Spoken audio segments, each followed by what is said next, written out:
नमस्कार, आपण पाहत आहात लोकांक्षा न्यूज। पुणे महामार्गावर नवले पूल परिसरात गुरुवारी सायंकाळी झालेल्या भीषण अपघाताने शहर हादरून गेले होते। संध्याकाळी 7 ते 8 निष्पाप जीवांसाठी ती काळ रात्र ठरली। घटनास्थळी पसरलेला काळोख, वाहनांचा चेंदामेंदा आणि पडलेले अवशेष आणि जखमींच्या नातेवाईकांचा हंबरडा हे दृश्य अत्यंत हृदय पिळवटून टाकणारे होते।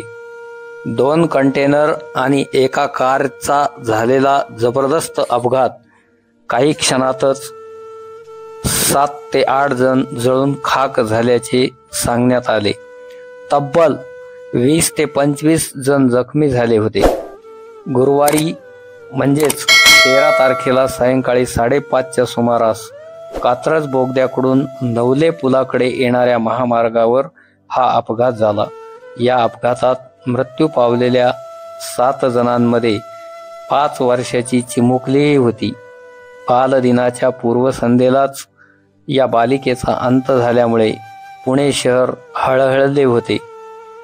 आज गुरुवारी सायंकाळी भीषण अपघात झाला।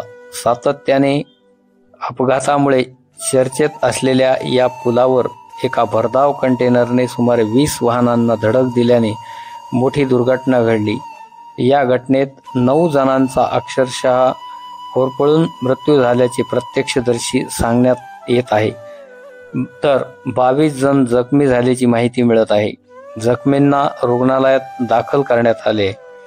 गेल्या 8 वर्षात नवले पूल परिसरात 210 पेक्षा अधिक अपघात झाले आहेत। यामध्ये 82 पेक्षा अधिक निष्पाप लोकांचा बळी गेला आहे।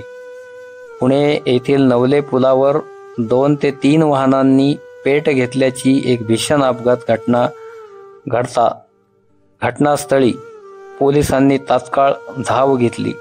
अग्निशामक दलाच्या गाड्याही नवले पुलावर पोहोचल्या। अपघातातील सर्व जखमींना जवळच्या रुग्णालयात दाखल करण्यात आले असून त्यांची प्रकृती स्थिर असल्याचे सांगण्यात आले।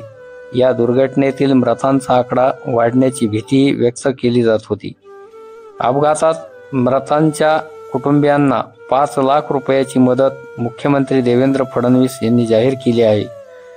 पुण्यातील नवले पुलावर झालेल्या अपघातात काही लोकांचा मृत्यू झाल्याची घटना अतिशय दुर्दैवी आणि वेदनादायी असल्याचे सांगत त्यांना भावपूर्ण श्रद्धांजली अर्पण केली आहे। साताऱ्याच्या दिशेने पुण्याकडे येणाऱ्या दोन्ही ट्रकचा अपघात आणि एक कार अशा तिहेरी अपघातामध्ये ही घटना घडली आहे।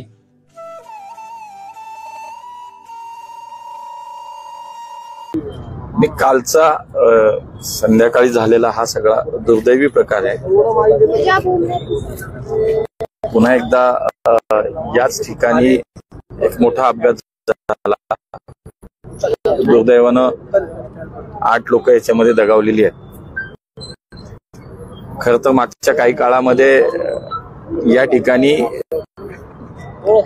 म्हणजे जांभूळवाडी पासून ते वडगाव पर्यंत नवले पूल आणि या सगळ्या दरम्यान होणारे सातत्यानं जे काही अपघात होते त्याच्यावरती ताबडतोब काही त्याच्यावरती उपाय करावेत म्हणून मागच्या काही काळामध्ये काही उपाय केले गेले। मला आठवतं की 2020, 21, 22च्या दरम्यान तेव्हा एक मोठा अपघात या ठिकाणी झाला आणि त्यानंतर तातडीनं काही उपाय या ठिकाणी केले गेले। त्याच्यामध्ये या सगळ्या बोगद्यापासून ते नवले पुलापर्यंत ठिकठिकाणी स्पीड गन्स बसवल्या गेल्या, रंबलर्स टाकले गेले। जे पंक्चर्स ठिकठिकाणी सर्व्हिस रोडचे होते ते बंद केले गेले। त्यामुळे मागच्या 1-2-3 वर्षामध्ये बऱ्यापैकी दिलासा या ठिकाणी मिळाला। अपघात झाला नाही, पण कालचा अपघात हा अत्यंत दुर्दैवी आहे। मागणं येऊन एका भरधाव ट्रकनं, आता ताबा सुटला की ओव्हरलोड होता त्याचा तपास सुरू आहे, म्हणून आता त्या अपघातामध्ये 8 लोक दगावली आहेत, काही लोक जखमी झाली होती। ती काही लोक आता हॉस्पिटलमध्ये त्यांनाही डिस्चार्ज मिळालाय। सगळ्या संबंधित यंत्रणा सोबत या ठिकाणी जी पाहणी केली त्याच्यामध्ये हाच निष्कर्ष आहे की कायमस्वरूपी याच्यावरती आता उपाय करणं हा निश्चितपणे आवश्यक आहे.